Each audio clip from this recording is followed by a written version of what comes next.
Yeah. Hey, Eric. You guys apparently have tied an NFL record, most consecutive one-score games that you've won, 7 in a row. Just what is this team that you guys come back so often with the odds against you, and then you do it, of course, yesterday with the ultimate odds against you? Does it amaze you sometimes how you just keep pulling out these wins?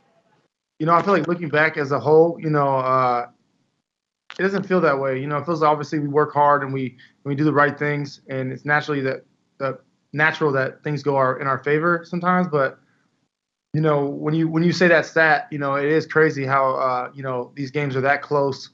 But it's definitely not a fluke. At this point, we've shown what we were capable of. We just fight. We just fight, and it's a good feeling to know that no matter what the score is, my teammates are going to fight. Joe? We'll try this again.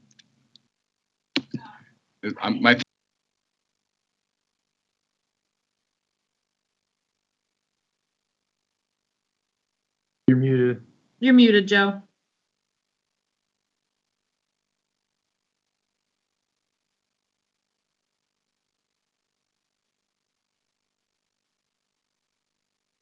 Other questions for Eric?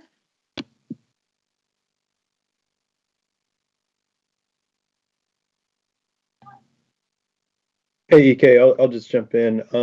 As far as when you guys are taking the field right before the snap that you ultimately recovered, I mean, it seemed like you guys believed somehow, some way you could make something happen on that play with such a low probability of turning that in your favor. Just what was the demeanor? What's the process of shooting through there, getting the search by the line, and then ultimately like hanging on to the ball at all consequences? That's crazy because we actually did start talking about how we were going to get it done, and we knew they were backed up significantly.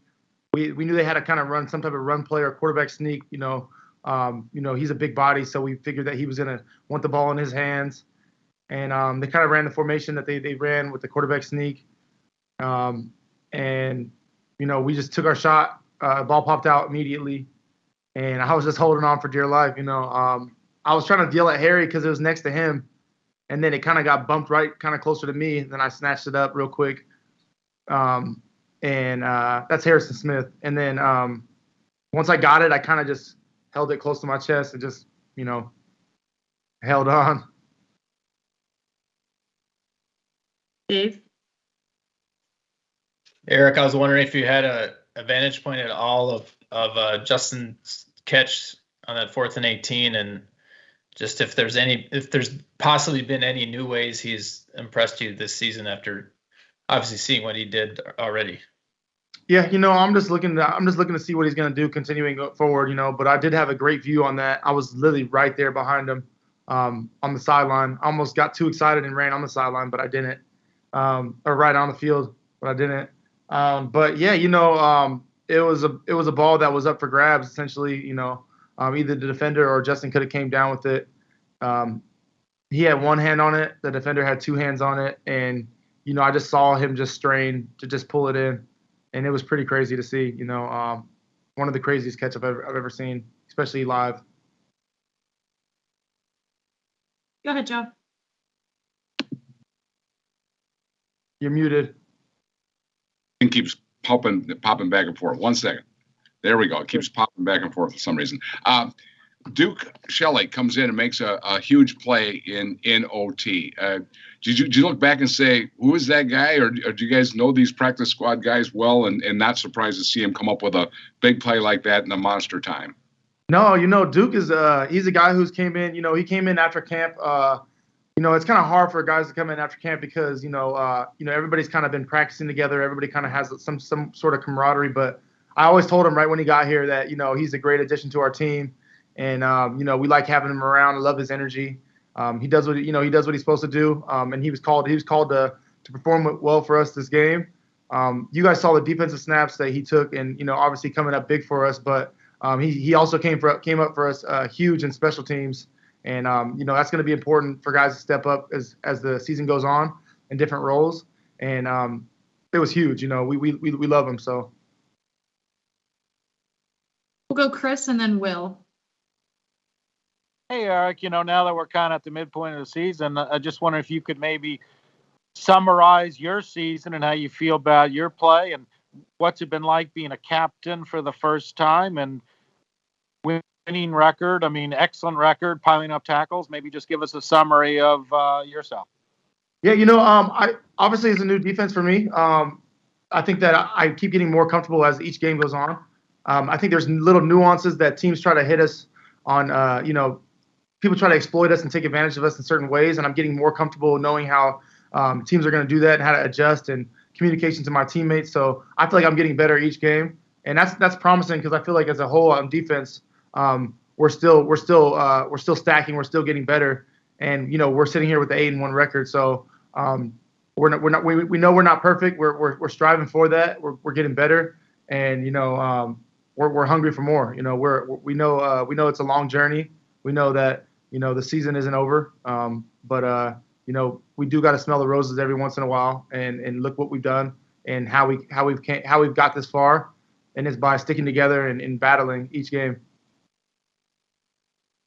Hey, Eric, you guys obviously already had a lot of talent on this defense, but for the front office to bring in guys like Jordan Hicks and Zadarius Smith, who's leading the league in pressures, and Harrison Phillips, who had a great game yesterday, like what have those guys kind of brought as veteran additions to this defense?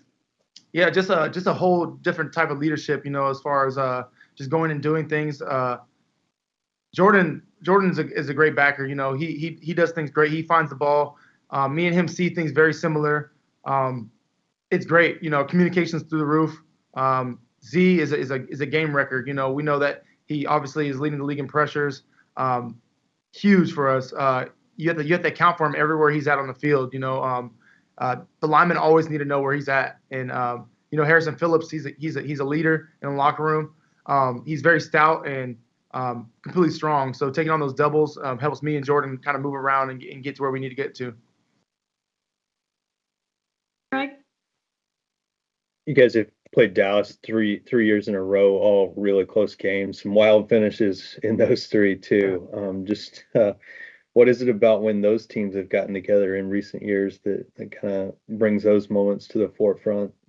Yeah, I mean, I think every single Dallas game I've played in has been a really, really down to the wire. That's just the NFC in a nutshell. That's just how NFL football is. So I wouldn't expect anything less. But I'm excited to play against them. I know they have a good running attack, good quarterback, and also my buddies on their squad too. So we'll be having fun with that. Any other questions for Eric? Just a real quick follow up. What do you think that will be like to face Barr? I mean, you guys are so tight. Yeah, it's gonna be. We've been on each other's team since 2010. When we came out of high school. So this is definitely the year that we're not on each other's team, but it's gonna be. I'm still rooting for him. Not this Sunday, but at the same time, I always want the best for him. Love that guy. It's gonna be pretty cool. What's he? If I can jump in, Eric, have you guys communicated a lot this season? And what have you guys talked about? And how's he feel about how great the Vikings are doing? Has he said anything along those lines? Yeah, he's just been congratulating me. He sent me a congratulations text yesterday.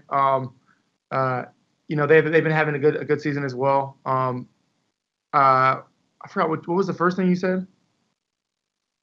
Yeah, that was mainly a line.